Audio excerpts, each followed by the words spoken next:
La parole est à notre collègue Olivier Cigolotti pour le groupe de l'Union centriste. Vous avez la parole. Merci, Monsieur le Président. Mesdames, Messieurs les ministres, mes chers collègues, ma question s'adresse à Monsieur le ministre de l'Intérieur en charge de la sécurité civile. Monsieur le ministre, Monsieur le Premier ministre a rendu un hommage bien légitime aux qualités et à la détermination de nos sapeurs-pompiers. Mais nos sapeurs-pompiers volontaires et professionnels sont à bout de souffle.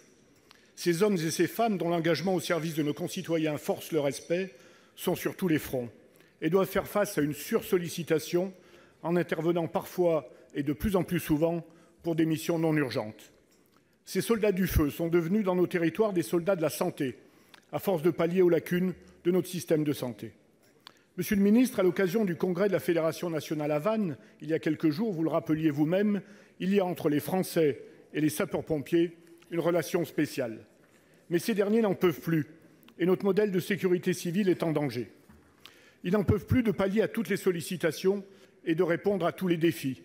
Désertification médicale, réchauffement climatique, réorganisation et disparition des services publics dans les territoires ruraux.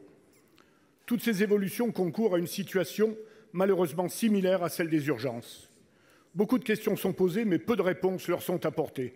Je ne citerai que quelques points. La directive européenne sur le temps de travail. Pas d'échéance, pas d'information. Nos volontaires demeurent dans l'expectative et s'inquiètent. La déclinaison des propositions de nature législative du rapport de la mission volontariat, ainsi que de nouvelles mesures de lutte contre les agressions pour lesquelles le Sénat fera prochainement des propositions. Pas de suite à ce jour. Rationalisation du transport sanitaire héliporté, toujours rien. Enfin, Monsieur le ministre, le Président de la République appelait de ses vœux en octobre 2017 la mise en œuvre d'un seul numéro d'appel d'urgence, le 112, mise en œuvre sans une régulation médicale devenue inopérante. 2 ans après, la France est encore à la traîne, alors que tous les autres pays européens ont depuis longtemps intégré cette nécessité.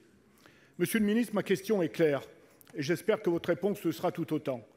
Votre gouvernement entend-il véritablement mettre en œuvre une politique de sécurité civile ambitieuse et capable de faire face aux défis sociétaux et environnementaux à venir?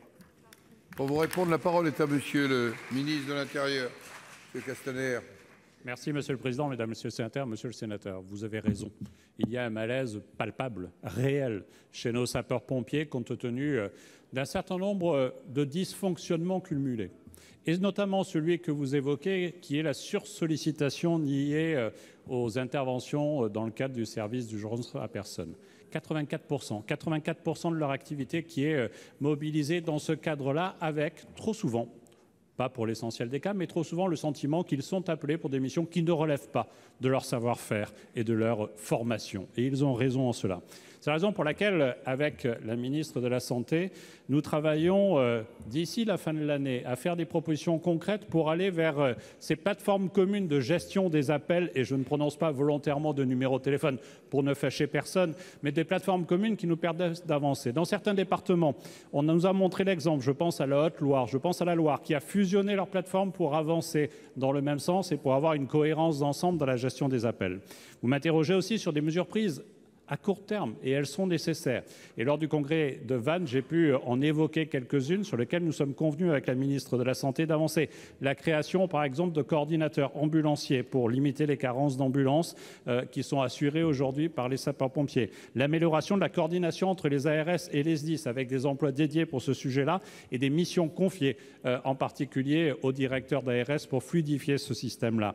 Le fait de limiter le temps d'attente dans les urgences, autant de sujets qui sont particulièrement importants. Vous m'avez interrogé sur de nombreux sujets, je voudrais vous dire que sur l'arrêt Marsac et les conséquences qui d'ailleurs opposent sapeurs-pompiers professionnels et sapeurs-pompiers volontaires, il ne faut pas négliger cette dimension-là. Sur l'arrêt Marsac, j'ai pris un double engagement, mais j'ai pris surtout l'engagement de faire en sorte qu'il n'y ait pas de conséquences négatives sur notre modèle du volontariat français, et il n'y aura pas de conséquences négatives. Enfin, une revendication importante est portée sur la grille salariale et sur la prime au feu, mais vous comprenez que je réunirai le comité des financeurs le 10 octobre et je ne souhaite pas décider d'engager des dépenses qui relèvent des départements et des mairies sans l'accord des départements et des mairies. Je vous remercie. Merci.